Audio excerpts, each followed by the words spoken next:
Second P U C exams ನಿಜವಾಗಿಯೂ time table announce ಆಗಿದೆಯಾ? S, ನಿಮಗೆಲ್ಲ ಡೌಟ್ ಇದೆ.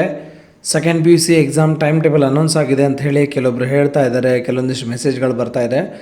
ದಯವಿಟ್ಟು ಈ ವಿಡಿಯೋನ ನೋಡಿ, ನಿಮಗೆ ಗೊತ್ತಾಗುತ್ತೆ second P U C exam time table announce ಆಗಿದೆಯೋ ಇಲ್ವೋ ಅಂಥೇಳಿ.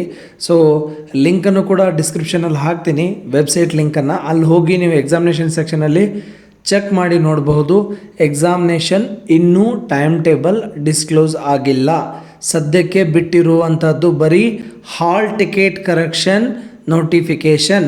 ಅಂದರೆ ನಿಮ್ಮ ಹಾಲ್ ಟಿಕೆಟ್ನಲ್ಲಿ ಹೆಸರು, ಸಬ್ಜೆಕ್ಟ್ ಏನಾದರೂ ಬೇರೆ ಬಂದಿದ್ದರೆ, ಕನ್ನಡ, ಇಂಗ್ಲೀಷ್ ಅಥವಾ ಇಂಗ್ಲೀಷ್ ಬದಲಾಗಿ ಹಿಂದಿ ಅಥವಾ ಉರ್ದು ಈ ಥರ ಸಬ್ಜೆಕ್ಟ್ ಬದಲಾವಣೆ ಆಗಿದ್ದರೆ, ಸ್ಟ್ಯಾಟ್ ಬದಲಿ ಬಯಾಲಜಿ ಅಥವಾ ಬಯೋ ಬದಲಿ ಯಾವುದಾದ್ರೂ ಬೇರೆ ವಿಷಯ, ಎಲೆಕ್ಟ್ರಾನಿಕ್ಸ್ ಈ ಥರ ಬಂದಿದ್ದರೆ ಅದನ್ನು ಕರೆಕ್ಷನ್ ಮಾಡಲಿಕ್ಕೋಸ್ಕರ ಅಂಥೇಳಿ ನೋಟಿಫಿಕೇಷನನ್ನು ಬಿಟ್ಟಿರುವಂಥದ್ದು. ಮತ್ತು ಎಕ್ಸಾಮಿನೇಷನ್ ನೋಟಿಫಿಕೇಷನ್ ಅಂತಲೂ ಕೂಡ ಬಿಟ್ಟಿರುವಂಥ ನೋಟಿಫಿಕೇಷನ್ ಇದೆ. ಆದರೆ ಆ ನೋಟಿಫಿಕೇಷನಲ್ಲಿ ಕ್ಲಿಯರಾಗಿ ಮೆನ್ಷನ್ ಮಾಡಿರುವಂಥದ್ದು ಏನಪ್ಪ ಅಂತ ಹೇಳಿದರೆ, ಎಕ್ಸಾಮನ್ನು ಮುಂದೂಡಲಾಗಿದೆ. ಎಕ್ಸಾಮ್ 15 ದಿನಗಳ ಮುಂಚಿತವಾಗಿ ಟೈಮ್ ಟೇಬಲನ್ನು ಅನೌನ್ಸ್ ಮಾಡ್ತೀವಿ ಅಂತ ಹೇಳ್ತಿದ್ದಾರೆ. ಸೊ ಎಕ್ಸಾಮ್ ಕ್ಯಾನ್ಸಲ್ ಮಾಡಿಲ್ಲ ಅಂತ ಮಾತ್ರ ಶಿಕ್ಷಣ ಸಚಿವರು ಹೇಳಿರೋದು, ಎಕ್ಸಾಮ್ ಟೈಮ್ ಟೇಬಲ್ ಬಿಟ್ಟಿದ್ದೀವಿ ಅಂತಲ್ಲ. ಸೊ ವಿದ್ಯಾರ್ಥಿಗಳೇ, ಆತಂಕ ಬೇಡ, ಭಯ ಬೇಡ.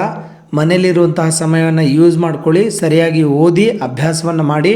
ಸೊ ಟೈಮ್ ಟೇಬಲ್ ಬಂದ ತಕ್ಷಣ ಅದರದ್ದು ವಿಡಿಯೋ ಆಗಲಿ ಅಥವಾ ಲಿಂಕ್ ಆಗಲಿ ಖಂಡಿತವಾಗಿಯೂ ನಾನು ಶೇರ್ ಮಾಡ್ತೀನಿ.